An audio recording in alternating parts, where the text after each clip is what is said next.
Just put the powder in the glass, pour an alcoholic beverage of your choice. I prefer whiskey. I also like to add a little bit of hot dog water to mine.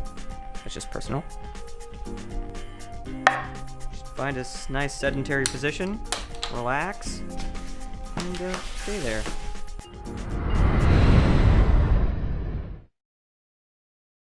Couch body.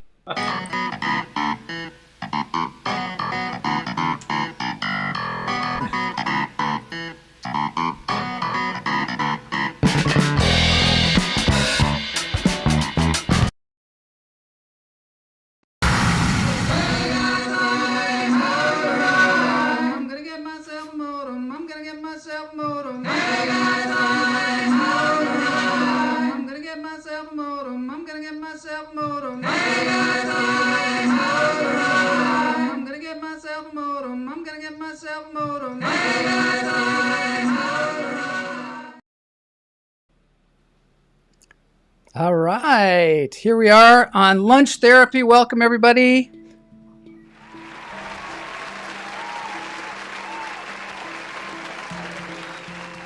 Got a great show for you today, but first, we're going to do a little bit of meditating with Malte Martin here from Yatao Music. He's in Germany. He's playing the handpan.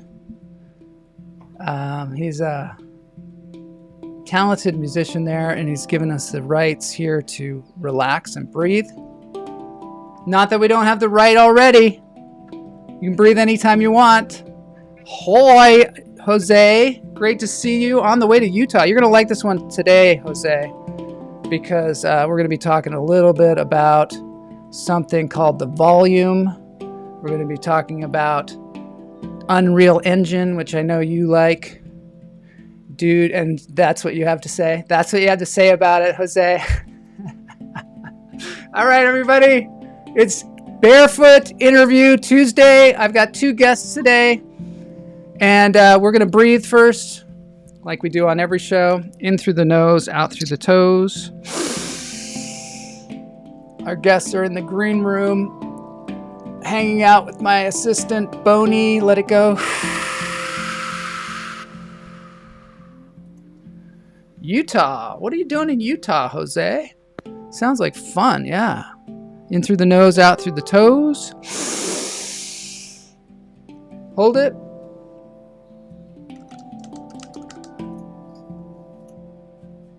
Camel says, I hope you're not going to pick up a few wives. Let it go. We saw that show, Big Love, years ago. I think it was set in Utah. Guy had a bunch of wives. Didn't seem like it was as fun as one might think. In through the nose, out through the toes. Going to a friend's birthday. That must be some friend. Let it go. Jose is not sexy enough for multiple wives. I beg to differ, Jose. Pretty sexy. I don't know if anybody's sexy enough for multiple wives. In through the nose, out through the toes. Hold it. Let it go. I want to say thank you to Malte Martin here for calming us down at the top of the show. I got another thing for you as well. A little wildlife therapy. Here we go.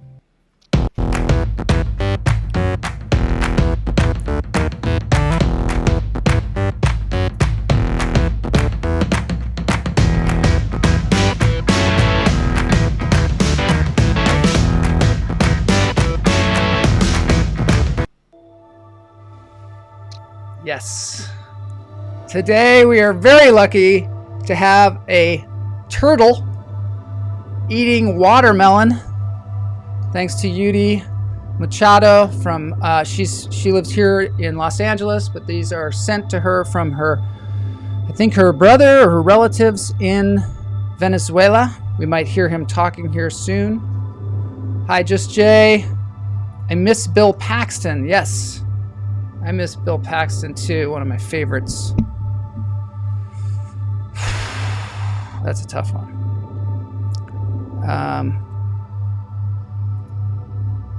Toitles. It's a toitle. I like that. I think I'm going to say toitle from now on. Yeah, so they have a toitle, and it is 40 pounds. This is the turtle. His name's Pancho. It's 40 pounds. That's a lot of watermelon. They have to feed him a lot of food. Apparently, you can get up to be 100 pounds. They can live up to 100 years. They're one of the oldest animals on the planet. We had sea turtles on a little while back. We had snapping turtles. I don't know. Is this a snapping turtle? Chat room, maybe you can tell me. Do they like pumpkin? I would venture to guess turtles like pumpkin because all animals like pumpkin. We've done a survey on the show. We've shown multiple animals eating pumpkin, especially around the Halloween time. Not sure whether we had a turtle eating pumpkin or a toitle, as they say. But I got to get on with the show because we've got 2 guests today and it's going to be super fun. And I hope everybody's all relaxed and feeling good. Hi, Pumpkin. Just Jay comedian. Kamala, I watched you on NYPD. Should have won an Emmy.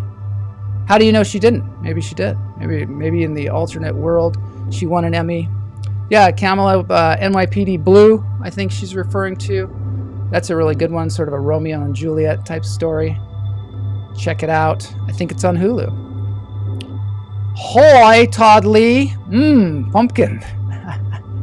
There's a pumpkin theme happening here. You are very nice, Just Jay. All right.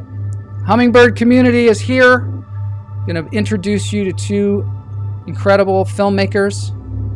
And they work together on a film called Orbit, which, if you haven't done your assignment, you're going to have to check it out after the show. There's a link in the show notes. It is a space movie based on Edgar Allan Poe, that's pretty cool. Oh, NYPD Blue. Okay, it was Hill Street Blues. NYPD Blue was another thing. All right, good thing we got that cleared up. Thanks, everybody. Let's get into the show. Now I'm just floating through space, which is very appropriate because we're going to be talking about a movie that's set in space. And how do you set a movie in space? It's very difficult. From what I understand, Tom Cruise is going to be shooting a movie in space. And, how can you top Gun except to shoot a movie in space? But I think, some Russian filmmakers have already beat him to it. They're up there right now in the International Space Station. Look, I have some kind of aura. Today. And it's because I'm excited because one of my favorite people, Geoff Stebbins, is going to be on the show. Geoff, I met when we were making the film Equal Means Equal. Camel and I were at a place where we needed to bring on a dynamite editor, because all of you must know by now that making a documentary film takes years and years and years, and it is a lot. There's so much footage and so much work to be done. We needed a really good editor and somebody who was really willing to put in the time. And by the grace of God, we found Geoff Stebbins. I remember one of the first things that I saw of his was Mary J. Blige did Stairway to Heaven. And she had these incredible, I think I like to say incredible on this show, but it was pretty incredible. It was a cover. Probably can't show it here because of the music licensing, but it was basically Mary J. Blige singing Stairway to Heaven, which is cool enough, but also Steve Vaughan and Randy Jackson and Travis Baker on the drums, and Orianthe was doing the solos. And Geoff had filmed it, edited it, did all this stuff. We'll talk to him about that, but I was kind of blown away about that. The other thing that I was blown away about was that Geoff and I have the same birthday. Yeah, October 23rd. It's the birthday of Weird Al Yankovic, so that says it all. I think that about says it all. All right, without further ado, as they say in lunch therapy, ladies and gentlemen, Geoff Stebbins.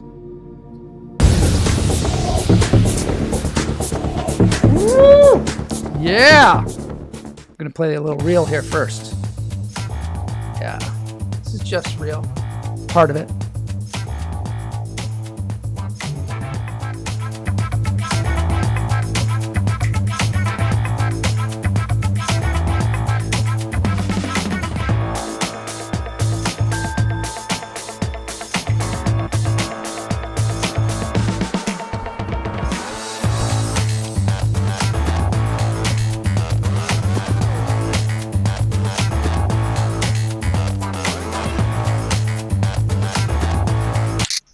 Right. Oh, that was exciting. Yes, ladies and gentlemen, Mr. Geoff Stebbins. So great to have you here. Thank you. Yeah. I love the turtle, by the way. It makes me feel real chill. You like, yeah, isn't that good? That's what we do on the show here is we make people feel chill. When all that crazy crap is going on in the world, we're here to watch a turtle for a little while. Yeah. Hey, I think Geoff. we could all use a little more turtle in our life. Yeah, we could, right? I try to have as many animals on as possible. That was a cool one. That one was straight from Venezuela. And they have some other animals there. We had a macaw on last week. I don't know if you know about macaws, but Kamala says, where the heck are you, Geoff? Because you seem to be in a fabulous foyer. I'm in my trophy room, I think. It's beautiful. That is actually the Magic Castle, I believe. The Magic Castle. Okay. They gave me I thought some. it was where I kept records of my hunts. It's beautiful, isn't it?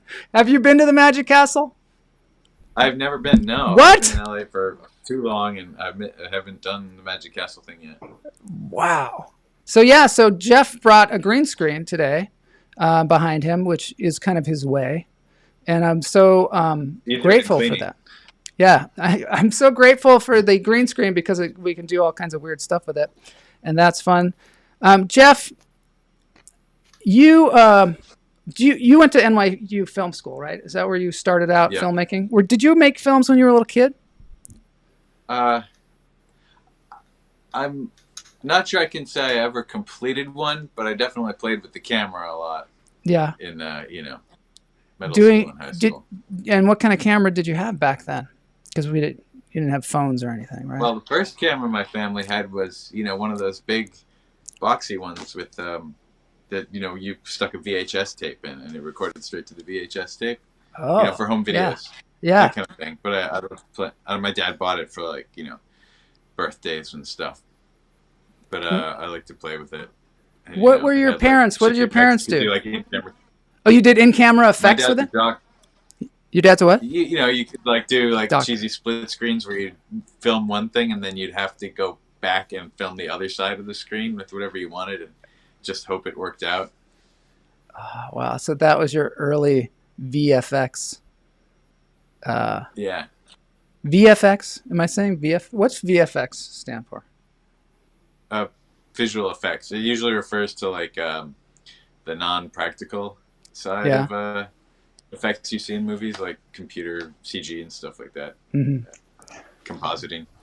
Do you consider yourself a compositor, editor, filmmaker, all of those things all at once? Well, it helps to have your fingers in many different pies these days as far as just getting work. Yeah. It's because people will want you to do a video for them, and then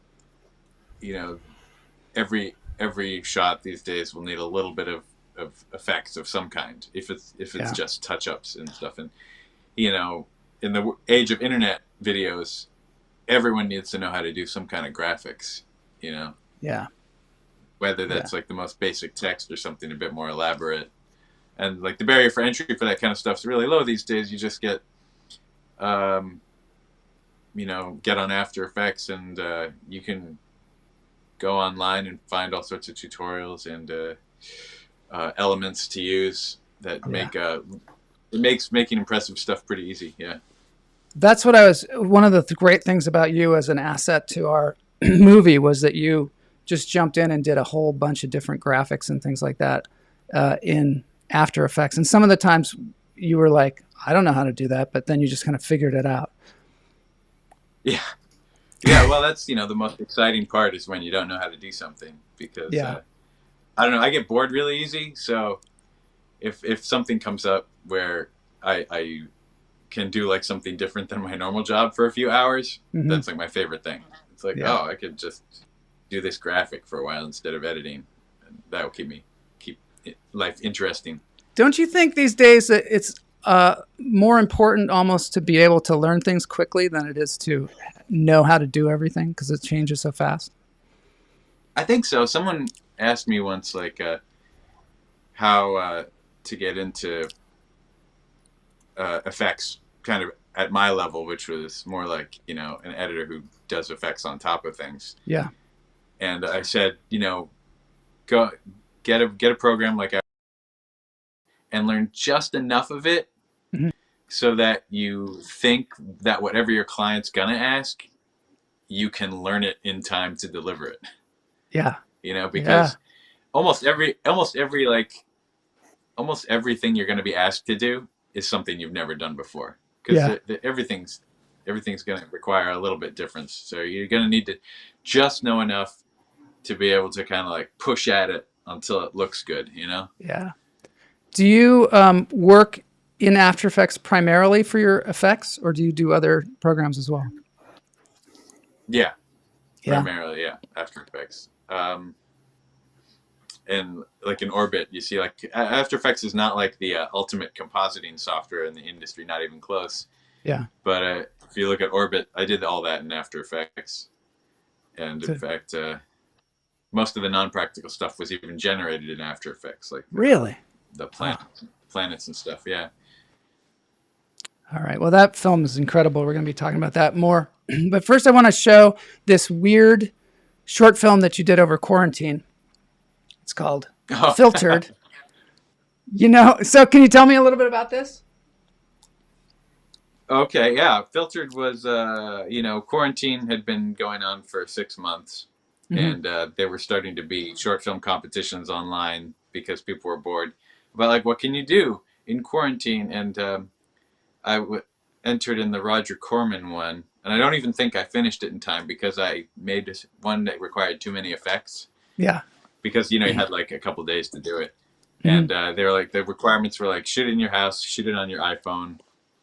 And so, yeah, my wife, I think, came up with the idea of just a guy who gets cursed while on a Zoom call with his coworkers. And it co-stars my friend Mark Muchetti and his wife, Heather Lind, who play the coworkers on the other side of the Zoom call.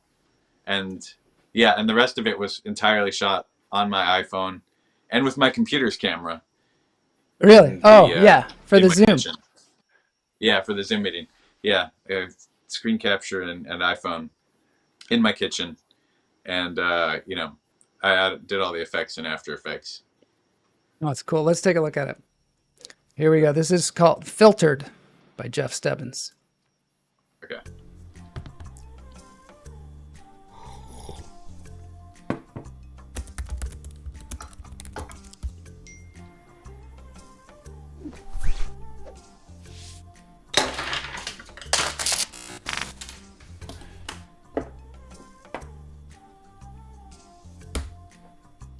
Hey, Zoom. How's it going? Week 6. It is what it is.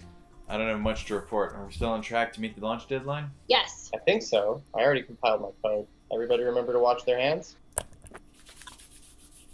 I don't know why I did that. Hey, check this out. I'm in Costa Rica! Nice. Look at me! I'm king of the world! I'm in hell. So, have you seen Tiger King on Netflix? I'm pretty sure that's the one with Mufasa, right? There's this. Does anyone else have trouble with the VPN? What was that? Mosquito. I haven't seen a mosquito since Costa Rica. Sweet. Is that Mass Effect? Do you guys hear lasers?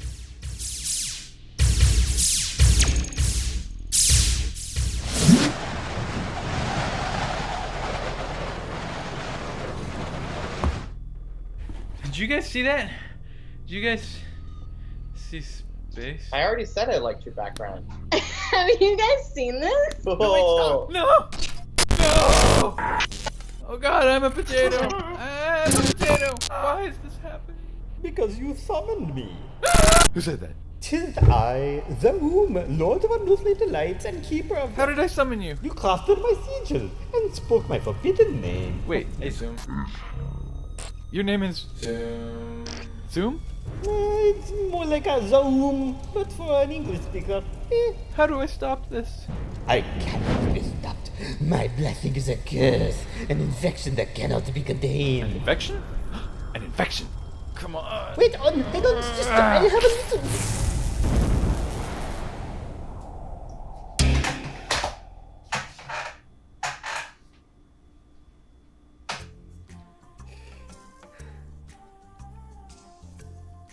Quarantine. Am I right?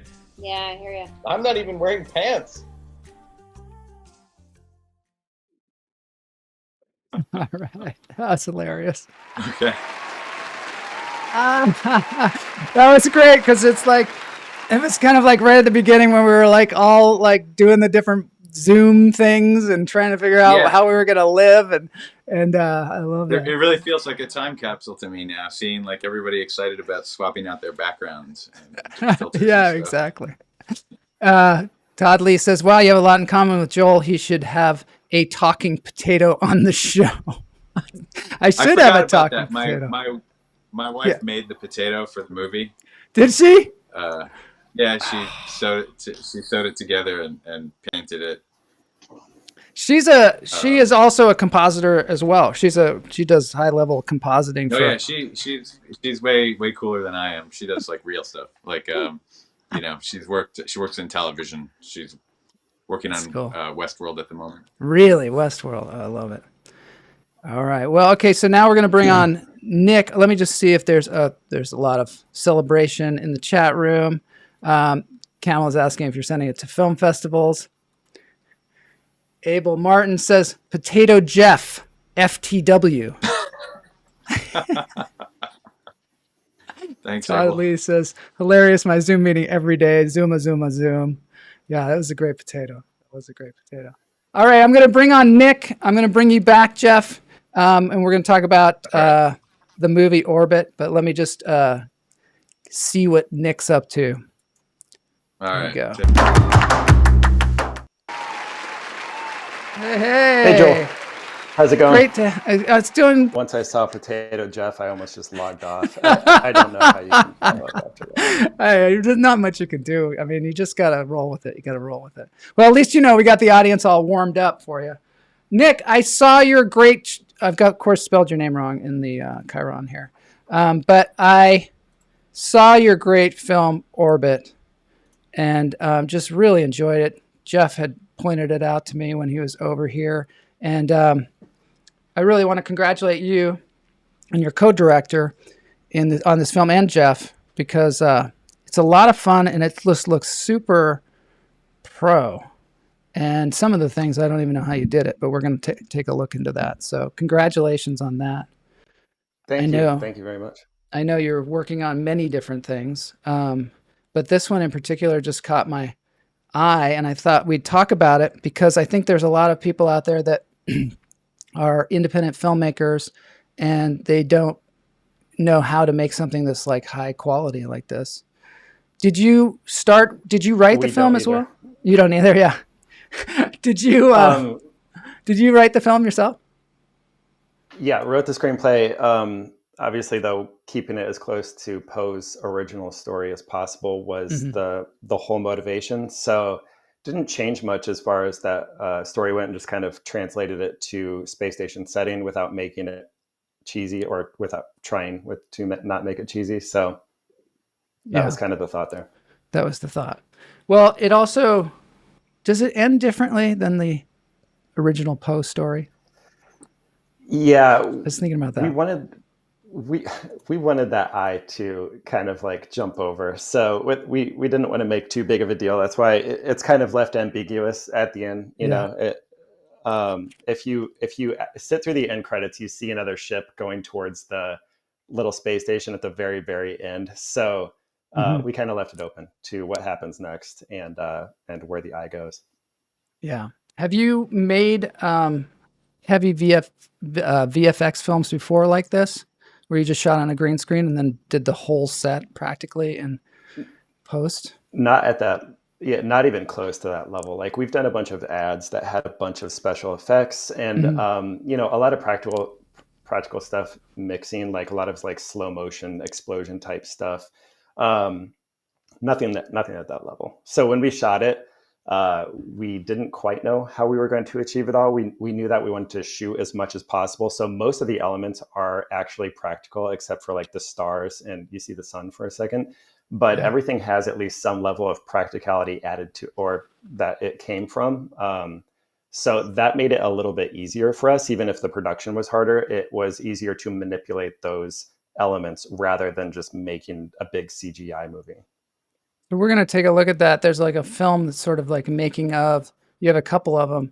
And when you say practical, there's a little film that we're going to watch on the practical effects. I think we ought to watch that now because so people have an understanding. All right. Are you up for that? Sure. All right, let's do it.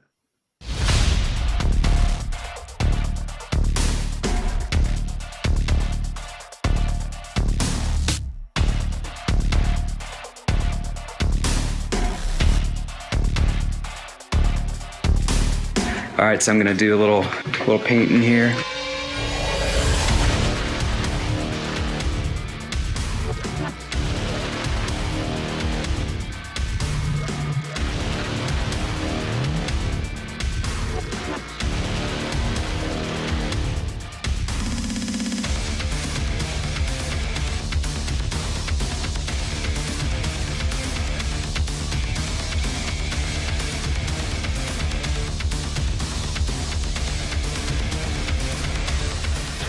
There we go.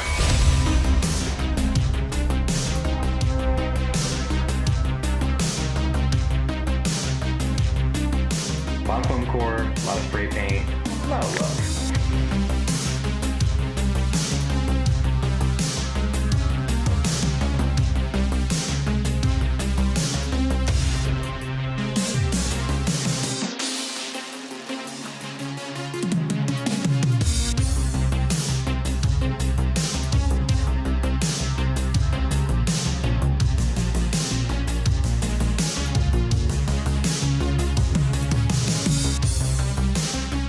Things are looking gross.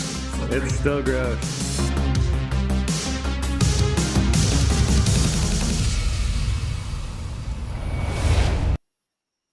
Oh my God, that's so awesome. I got Geoff Good on the times. screen as Good well. times. So when you say practical effects, just for those out there watching, you're basically saying things that are actually in the world when you're shooting them. Is that the correct definition of that? Yeah, anything that's not computer generated. So even the planet is liquid elements that are put into the computer and wrapped around a sphere. And Geoff did a lot of things to amplify and make look a lot cooler than it looked like when we shot, but there even is some practical element there. Wow. It really helps that you had that team of people too, with so many different diverse talents, to be able to make those practical elements and then also integrate them. So Geoff, were you on the set the whole time? And were you in the pre-production, the whole thing, or what? I was on set during shooting the actors, and that was on a green screen stage with a few pieces of practical set. I was there for one day of the shooting the miniatures, just when they shot the exteriors of the space station. All the stuff with Dawn shooting the interiors of the space station, I wasn't there. I just used those elements in compositing. And Don is the third person that we don't have here, but he was in the video there. And Don... Yeah, he's the co-director and built all the practical effects. And did he also set up all the green screens and everything? Yeah? Yeah, he did. He was the director of photography.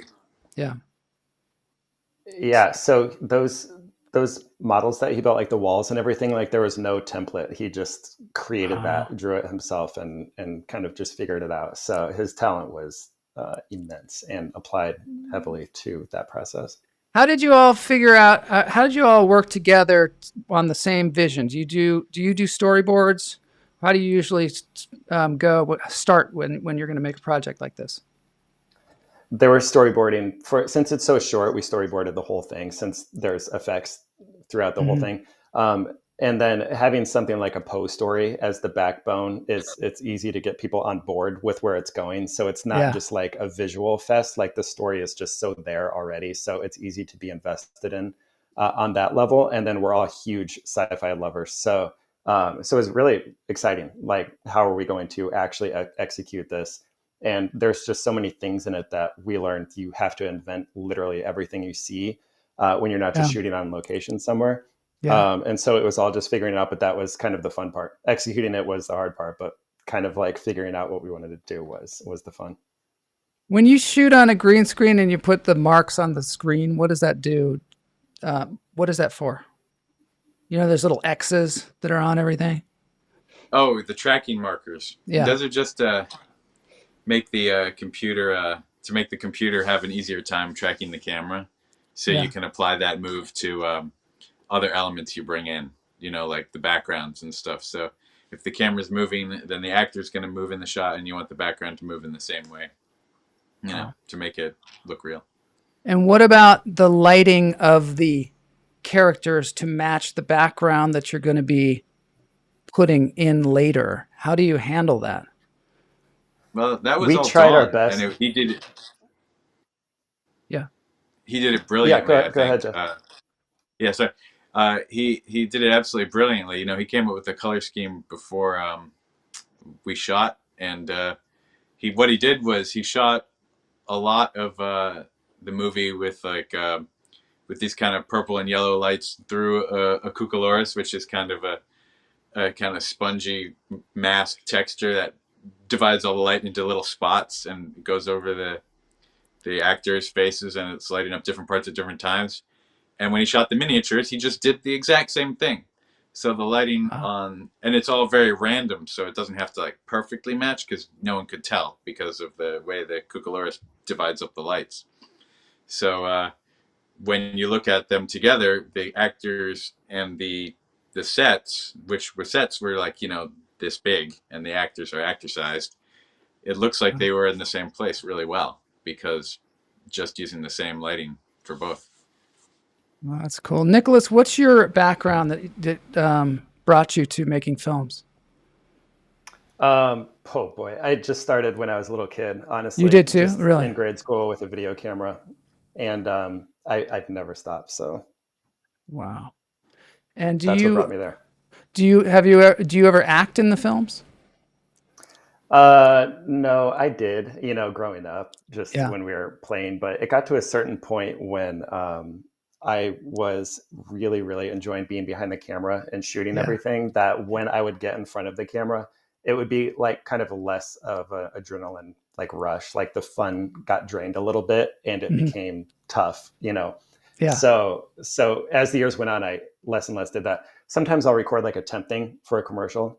And I'm like, so we need to get an actor to, you know, do this. And the client will say, we're just going to keep your voice. We're just going to keep it. I'm like, I wouldn't, but you know, if you want to, that's fine. So that's about as much as I appear in things these days. And how did you learn how to work with actors? On the job or while you were going along, or? Yeah. That's a good question. And something that I feel like always was kind of a lucky, like natural thing. I always enjoyed it and getting into where their headspace should be. And a lot of actors in their minds, they're filmmakers because they're creating a character and creating a whole environment in the world around them. It's just from a different perspective of how a director would act on set. So it's always a really fun conversation to have, like, what is this world happening? That's why doing something like sci-fi was even more gratifying because we could really invent everything that they see. And so, just it always was kind of natural. I could probably be a lot better. I'm probably thinking, you know, a lot about too many technical things and things like that. But I definitely always had a lot of enjoyment working with them. I can say, just on the subject of actors, when we were doing Orbit, since we were all green screen, there were some intense frustrations that we all had to like work through together because we were in this green screen room that wasn't a 360 room. You know, it was only like 3 sides, and we found that it was a lot quicker to move the lights in the set rather than moving our camera and moving everything to where it would be if you were shooting a scene. Like, let's say you're shooting somebody from the front and you go shooting from the sides, you need to move the lights in the camera so you can see them from the sides. We were like, let's just flip everyone so we can keep the camera and track in the same place. So we were all kind of staying in one place and then turning and go, okay, wait, the left side of the room is over here now. And you just kind of had to visualize that all the time. I'm sure eye lines are difficult too, right? I mean, if everything's virtual, it's like, what are we looking at? You know? Yeah, and that was a constant like question mark for us. There was a couple of times I think we could have done it a little differently that we found out in the raw footage. You can't see it in the finished, you know, you can edit around that. But I could tell in the raws sometimes that we were a little bit off of where we should have been imagining front being. Since then, there's been a lot of like AR type technology invented with iPads to just hold it up and get like a rough idea of where the room should be, which they use in movies all the time now. But when we shot that, at least to us, we didn't have any resources like that. Wow. Okay, so I'm going to do the principal photography video here so we can get an idea of what it was like on set. Howdy. Hey, after you kill people, you gotta eat. You know what I'm saying? Scene 10, take 4, Mark.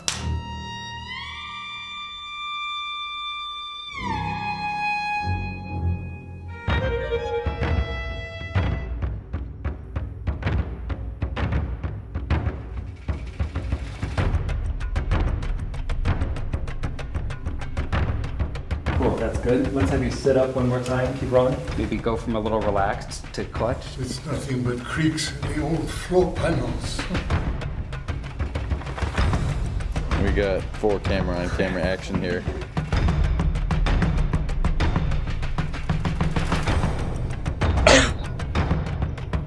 Is that eye hurt? It's quite painless when you're dead. No. Oh, that's right. Funny. We're bearded Chris's. Jeff City over here. Yeah. Not a problem. Yeah. I got you.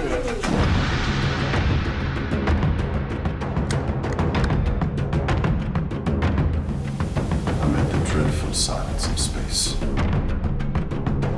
Ready? And there will be there it is. It's happening in your head, you know. And that's the, you want that in this shot. That's what I'm Yeah, this would be, that would be. Oh yay, I'm going to give it a little applause here. But I love the guy who plays the older man with the eye. He does such a wonderful job. Where'd you find Jacob? We did a kind of a standard casting call for this, and we went through hundreds of auditions, and then we did live auditions. And when Jacob came along, it was just kind of an instant yes. He's been in I think like hundreds of projects, theater, video game, movies, TV throughout his career. He had shot a couple of things. Sadly, he passed away. Oh no. And Orbit came out after the last couple of things that he shot. So it's actually his last credited thing, which was really special to us. And we connected with his family after that and sent them the movie, and they were really happy to see that.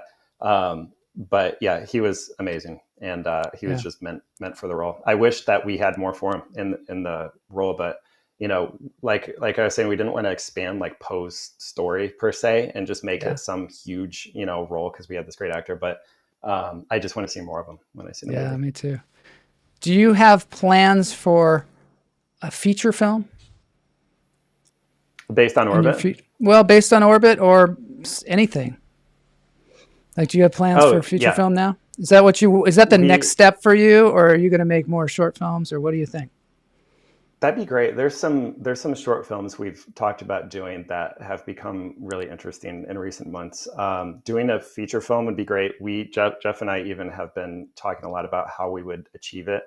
And so we went full on development and, ready to shoot a feature film using a lot of the techniques that we had to come up with for Orbit too. So we'd actually apply what we learned there.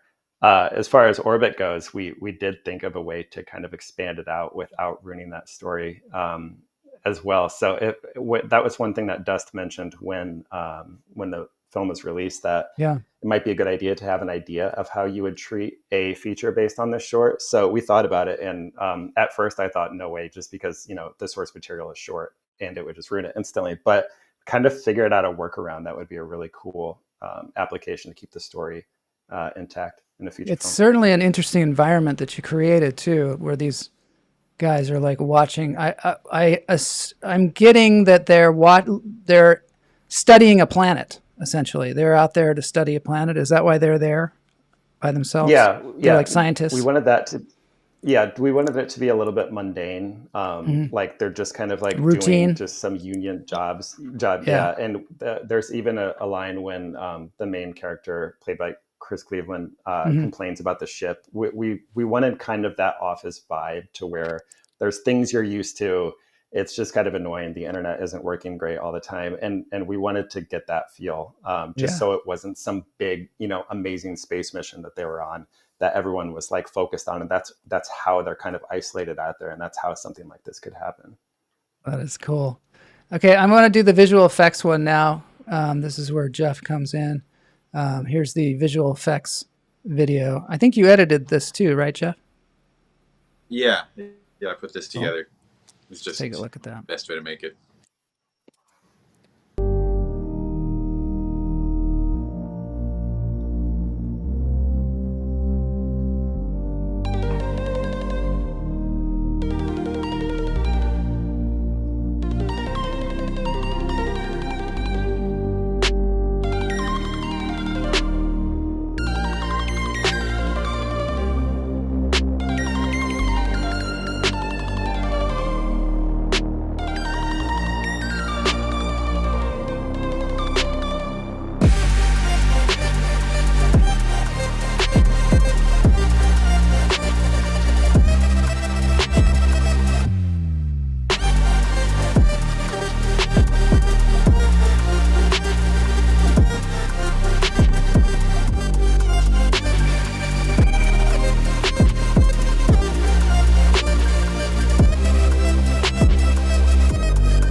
I think I cut that off a little too soon, but that's super cool. So that really gives people an idea of like the magic that's happening and the kind of trust that everybody has to have that this thing's going to come together. Were there any moments where you're like, what the hell am I doing? I hope this thing works. Well, I learned a lot. Can I just say first, when I edited the raw like green screen cut of it, I was like, impossible. Like, we'll see. Even if we shoot all of the elements in camera and it looks, I just didn't get how it was going to like feel a certain way. And Geoff like blew that out of the water so much to where a lot of it changed because of the quality of effects that he was doing. Like originally the back window was just going to be a small window where you see a planet. Everything ended up looking so cool that we eventually just went to infinity window because the evolution, like Geoff made it look really easy in that video. But his like evolution was so rapid and so intense that even Geoff, you probably remember when we were good with the planet and it was just approved and cleared. And then he came up with a concept to do it even better. So we had to throw out all those planet shots and redo all of the planet shots because it was just like rapidly evolving, on Geoff's end so much. That is awesome. Yeah, there were a lot of iterations of the, I want to say style of effects, but it's more like, I got better, so we'd had effects I would be done with like months ago, and I'd be like, well, I can do that way better now, so I better go back and fix that shot, even though we all thought that shot was done, so we did that a lot. And the process of shooting all the practical elements took also a very long time. So I was doing compositing for parts of it and waiting on practical elements to come. And occasionally I'd go back and tinker with stuff because, I didn't have like the newest stuff. And so by the time it was done, I had leveled up, considerably from where I started. Your computer as well, too, right? I mean, Jose is saying what processing power was necessary for the FX to come out clean like that? That was all on a 2009 Mac Pro. Wow. It just takes a long time to render. Yeah. Yeah. I wanted to ask you, Nicholas, also about this channel Dust, where people can watch your video. They seem to have a lot of science fiction short films. Is that a distributor or what is that? Yeah, so that was a really interesting opportunity because we made the movie without any kind of like plan aside from we're going to put it in festivals and just get it out there as much as possible. Someone from Dust hit me up because they had heard that we were working on a science fiction short film, and she worked at Dust, and I had knew her from where we were previously working together, and so they asked if they could just see kind of where we're at with it. So we brought in and showed them like a super unfinished version, just some of the finished effects, and they were like, "This would be great, for Dust channel." So Dust is like a curator for sci-fi short films. And they were really excited about it and gave it an exclusive launch, which is like their highest kind of like honor, so to speak. So that was really cool because it put it on a platform with the numbers that none of us would have, had on our social media or anything like that. So it got it in front of as many people as it possibly could have. It was a really exciting way to release it. And we were able to release it at film festivals simultaneously. And so we got to do that whole thing. That's so cool. Jose says he's obsessed with Dust. He loves that channel. I do too. I really like it. They're good. They're really cool. Well, that's good to hear too, because I just want to go back to one other thing. You said that you edited the film on the green screen before the compositing is done. That's how it's done. When you do a film that's all on green screen, you just edit it as if it was there, the background was there. Just pretending. Wow. Yeah, and with very little sound effects too. So it's really kind of trippy to see it like that. I think Sin City, Geoff, you might know, is Sin City the movie that released their green screen cut with like the bonus features? That's wild. Wow. That's a long time. That's like 15 years ago. That is pretty wild. I think there's one in the disc. That's probably it's either that or the second. Yeah. It might be the second movie, but yeah, you can see their movie like in the green screen version. It's fascinating. And so, that's pretty cool. Yeah, I remember that being one of the first ones. That has to be, the production process for a film like this, because you can't be spending time compositing shots that you're not going to use. Compositing every take, every take it makes total sense now. Yeah, when I think about it, but it's like, seems like so weird editing without the green screen, without anything, and without knowing what it's going to look like. Obviously, you tweak it as you go along. Yeah. Yeah. So one of the things that I wanted to talk to you all about, which is something that I've been kind of geeking out on as a filmmaker as well, is this idea of the volume and how they're shooting The Mandalorian against these digital backgrounds. Is that something that either of you have any experience with or know anything about? That is super high end right now. So no, but what would you like to know? It's what it is. What the main advantage of it, from my understanding, is when you shoot on green screen. You're kind of marrying the elements, the actor and the environment in post. And when you're shooting on the volume, the environment's there, which one helps the actors, and two, the main thing is the light, because the light permeates like the whole space you're shooting in like minuscule ways that a computer can never simulate, and it takes artists to fix when you're compositing with green screen. But with the volume, it's casting the light of the environment onto the actor and making just that step of blending a lot easier and quicker. Yeah, that's what I understand too, is like it actually helps you with the lighting. That's a big thing of it. Because the light that comes from the screen lights the actors as well. They said that in this video that I've got behind me, this is the video about the using of the volume for The Mandalorian, is they talk about how his armor is reflective, right? And how difficult that would be if you were shooting it against a green screen, because it would have to match the background. Exactly, like in a lot of times, you're shooting, if you want to shoot like someone with Let me go up here. reflective armor like that, Yeah. in on green screen, Mhm. a lot of times they won't even tell you this. They'll be, you know, in like behind the scenes features, they won't even tell you this, but like half of it's probably been replaced with CG, you know, if Yeah. they were doing that the old way. But with Yeah. this way, and there's probably a lot of CG they aren't telling us about in The Mandalorian too, but Mhm. you know, this way you get like the natural reflections. Like if you're shooting, if you want to shoot in a desert, like you're in The Mandalorian, like half Yeah. their stuff was in desert, looked like. Mhm. You shoot on the volume and you get all that yellow light cast on the actor and his costume and all that stuff. Whereas if you're Mhm. shooting on a green screen, it's all green light getting cast on them, which, you know, Yeah. you have to take out in the computer, and hopefully, you know, the cinematographer has kept the light from spilling on him while they were shooting, while keeping him also lit to look like he's in the real environment, which is a really difficult thing, and a lot of respect to the cinematographers who do that well. Yeah. Yeah, you have but to have yeah, a team that's removing that whole step is the goal of the volume. I think is the main thing. removing that whole step and shooting exactly what you're going to be getting.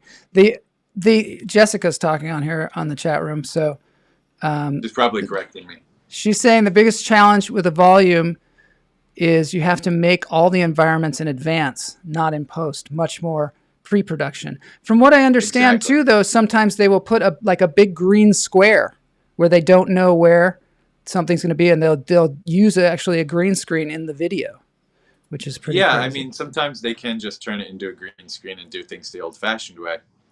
Yeah. They can do whatever they want, really. It's impressive. But yeah, to Jessica's point, I think it's a really good thing because all movies benefit from more pre-production. I think anyone will tell you that. Mhm. So having all the environments done and where the Mhm. actors can see them Yeah. is nothing but good for these type of movies. These movies that take place on other planets and other worlds in space, etc., on other planes of existence. It's like what Nick was saying about the eye lines and all that stuff. It's like the eye lines probably is easier because you've got a lot of the things that they're going to be looking at, they can actually look at. I was surprised that they did this scene with Werner Herzog in his office. Was, you know, a lot of the scenes that you would think would just be sets are not. They're actually this virtual screen. Yeah, it's really crazy. On that note, I would like to mention, like when I watch the Star Wars shows, I can't stop thinking about the volume just because it's so fascinating. It's so new, and they apply it like super well. And it has this like look, you know, the shows have a certain look to them. So I think about the volume all the time. But when I was watching Batman, I didn't cross my mind one time. I didn't even realize that they used the volume for it. I didn't know they did either. I was like blown away, including like the car chase sequence. So really, I was sold on the volume even more when I wasn't thinking about it and I was just kind of lost in the movie, because they used it a lot, you know, for that too. Yeah. And it's incredible. It's amazing. The Batman is incredible. And, it it's really probably is. the best use. The thing you should mention is that Greg Fraser, who's the director of photography of the Batman, is also was one of the first directors of photography on The Mandalorian and Dune and Star Wars Rogue One. Oh, so wow. He's been in the forefront of developing the technology, I think. And he's also one of the best cinematographers there is out there. Like, all those movies look absolutely incredible. Like, the Batman and Dune are just gorgeous movies. And Dune didn't even use any volume. But, you know, he's just... You want someone like that, like someone who's a great artist, but also really, really willing to get into the tech to drive these things forward. Like someone like Roger Deakins, you know? The combination of being able to be a visual artist and then also understand the technology is just such an important hybrid. But I guess it takes a team. Also, the other thing about it is they use Unreal Engine a lot of times, and that allows it to be tied to the camera. So like what we were talking about with the points that are on the green screen and the tracking, that you don't need to do the tracking because the camera figures it out as you move it because it's got some kind of GPS on it or something. Is that how it works? Something like that? The tracking's in camera. There's no markers on the volume, although they could easily just put up an image of markers if they wanted to. Yeah, if they wanted like to. The possibility is very wide open. But yeah, a lot of times you'll see them running around with a camera on a stabilizer. I don't know if there are any volumes or computer systems fast enough to do much handheld yet. Although I've seen some handheld on Obi-Wan that looks solid. I don't know if it was volume, but how you'll can see them we? running around on set with the camera, and the image will on the volume will change to have the correct perspective for the camera, and that's the most impressive stuff. Yeah, because then they're you just, really feel moving like you're the there. camera around the actor, and the background behind them is just Moves as going well. crazy. But How it do looks we? Perfect. It looks perfect. How do we, as independent filmmakers, when do you think this kind of technology will be in the hands of independent filmmakers? Do you think it'll be like 10 years from now? Do you think it'll be 1 year? What do you think? Because it seems like it'd be very useful for projects such as Orbit. It's already I would available imagine. it's already getting available for lower budget stuff. Yeah. But it's only a matter of time. It's only What a do you matter think, of time Nick? before you can just rent a stage. I think it's only a matter of Yeah. time too. Yeah. Yeah, I would think that it would be even more beneficial to super low budget projects because of the limitations that you have. When you have a huge budget, it's obviously they're constrained too, but there's a lot of opportunity to be on location or to be doing custom effects. But I think even the Batman versus Star Wars examples are good examples of a TV show versus a movie using it, to where in the movie I was barely noticing it and maybe they were able to finesse a lot more.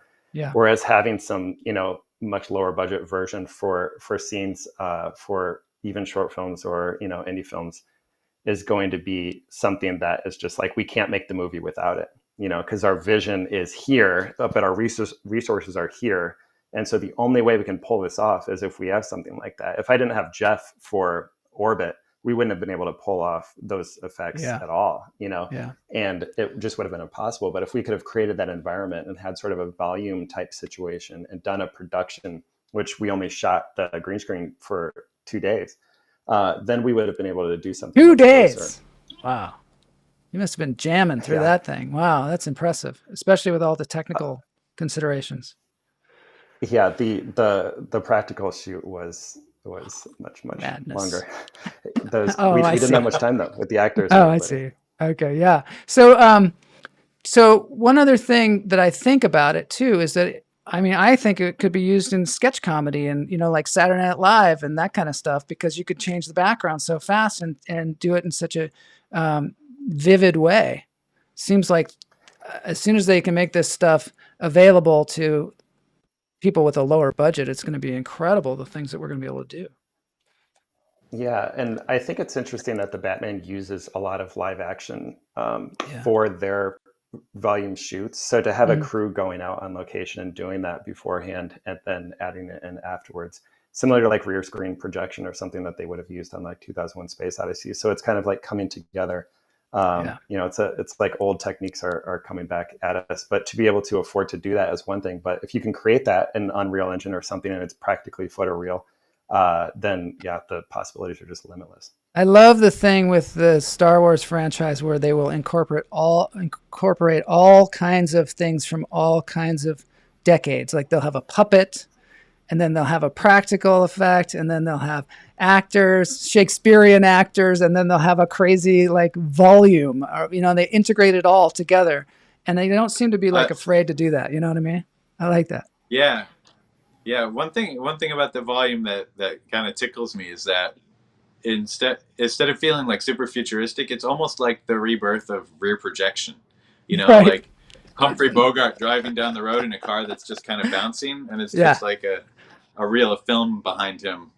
They're doing it with ships where they'll have like the stars coming at them, and they'll be in a physical. I think they did this in Guardians of the Galaxy or something like that, where they had a physical ship that is moving around. They're in the interior shooting it. It's unbelievable. Yeah. All right. Well, we're going to have to wrap it up. Thank you so much for being on the show, both of you guys. If you want to check out, you're welcome. If you want to check out Geoff's and Nic's work, there's a lot of really interesting work on nicholascamp.com. And then Geoff's is Stebbidrome.com, and you can see his work there. And I believe, I think Jessica has some work maybe on there as well. And she probably has her own site. Does she have her own site? I'll have to get back to you on that. There's a page in Stebbidrome that I don't think there's an open link to it that has her reel. But Yeah. Unlisted. Unlisted. We need to Kind see of that. unlisted. She's unlisted, but she's here. Yeah. Let's see what the chats are saying. Joel, did you get a haircut? Yes, I did. So Jose says Steam has a sweet dev area. That's one of the things about Unreal Engine is you can download it for free. Unreal Engine 5 if you have a computer that can handle it and do all kinds of crazy stuff. Yeah, on the Epic Game Store. On the Epic Game Store. You can just download Unreal. Yeah. All right. So, okay. Thanks for being here. I'm going to let you all go before the dance break because it's a very bizarre one from Jeff Lohman. Anytime that you want to come on to the show again, you are welcome. I'm going to leave us with the 2001 The Space Odyssey. And have a great day. And thanks for being here. All right. Thank you. Good to see you guys. Thanks a lot. See you. Nice to talk to you guys. Bye. All right.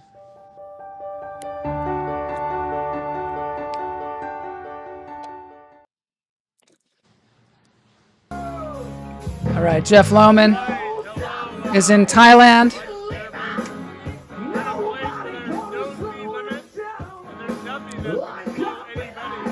It's a weird dance break. This band is called Iron Dick, and they're playing AC/DC.